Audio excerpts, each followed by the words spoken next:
మనం ఇప్పుడు అంటే దీని ఉత్తరాన్ని దీన్ని ఏమంటాము? భారతదేశానికి ఉత్తరాన్ని ఉండేది నార్త్, తర్వాత దక్షిణం ఉండేది సౌత్, తర్వాత దీన్ని ఈస్ట్, తర్వాత దీన్ని వెస్ట్. తర్వాత మనం తర్వాత మూలాల గురించి తెలుసుకుంటాం కదా. వీటిని ఇలా చూసుకుంటే ఇలా అంటే ఇలా నార్త్ ఈస్ట్ అవుతుందా లేదు? ఇది నార్త్ ఈస్ట్, నార్త్ కి ఈస్ట్ మధ్యలో ఉంది కదా, అందుకని మేము ఏమనిపిస్తాము? నార్త్ ఈస్ట్, ఈశాన్యం. ఈశాన్యం, దాన్నే నార్త్ ఈస్ట్ అని కూడా పిలుస్తాం అన్నమాట.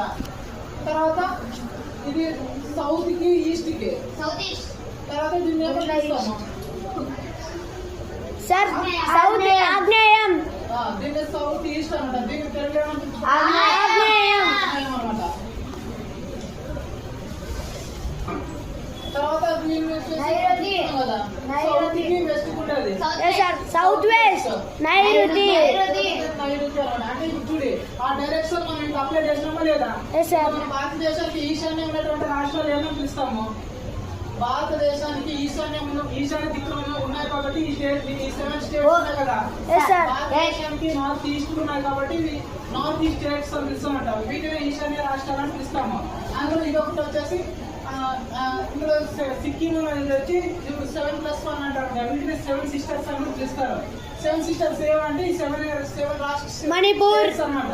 ఒకటి వచ్చేసి అరుణాచల్ ప్రదేశ్ ఒకటి, తర్వాత మణిపూర్, అస్సాం ఒకటి, తర్వాత మేఘాలయ, మణిపూర్, మణిపూర్, వచ్చేసి తర్వాత మణిపూర్, మిజోరం, మిజోరం, క్యాపిటల్ మిజోరా సార్. మణిపూర్ వచ్చేసి మిజోరం ఒకటి, తర్వాత నాగాలాండ్, మణిపూర్, తర్వాత ఇది నాగాలాండ్, ఇది నాగాలాండ్,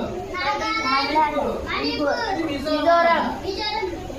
చూసే మనం 7 స్టేట్ చూసుకున్నాం కదా. చూడే అరుణాచల్ ప్రదేశ్ ఒకటి, అస్సాం 2, తర్వాత మేఘాలయ 3, తర్వాత త్రిపుర 4, తర్వాత నాగాలాండ్ 5, మణిపూర్ 6, మిజోరం 7, మళ్ళీ ఒకటి సిక్కిం. సిక్కిం ఒక స్టేట్. ఇప్పుడు నార్త్ ఈస్ట్ అంటే 7 సిస్టర్స్ అంటే వీటిని ఏమని 7 సిస్టర్స్ అంటే 7 స్టేట్స్ వస్తాయా లేదా? ఇప్పుడు వీటిని ఏమని పిలుస్తాం? ఈ రాష్ట్రాలని ఈ ప్లేస్ లో ఉన్నటువంటి ఈ రాష్ట్రాలు ఏమని పిలుస్తాము? 7 సిస్టర్స్, నార్త్ ఈస్ట్ స్టేట్స్. ఈశాన్య రాష్ట్రాలు అని పిలుస్తాము. ఈశాన్య రాష్ట్రాలు ఏంటంటే ఏం చెప్పాలా? 7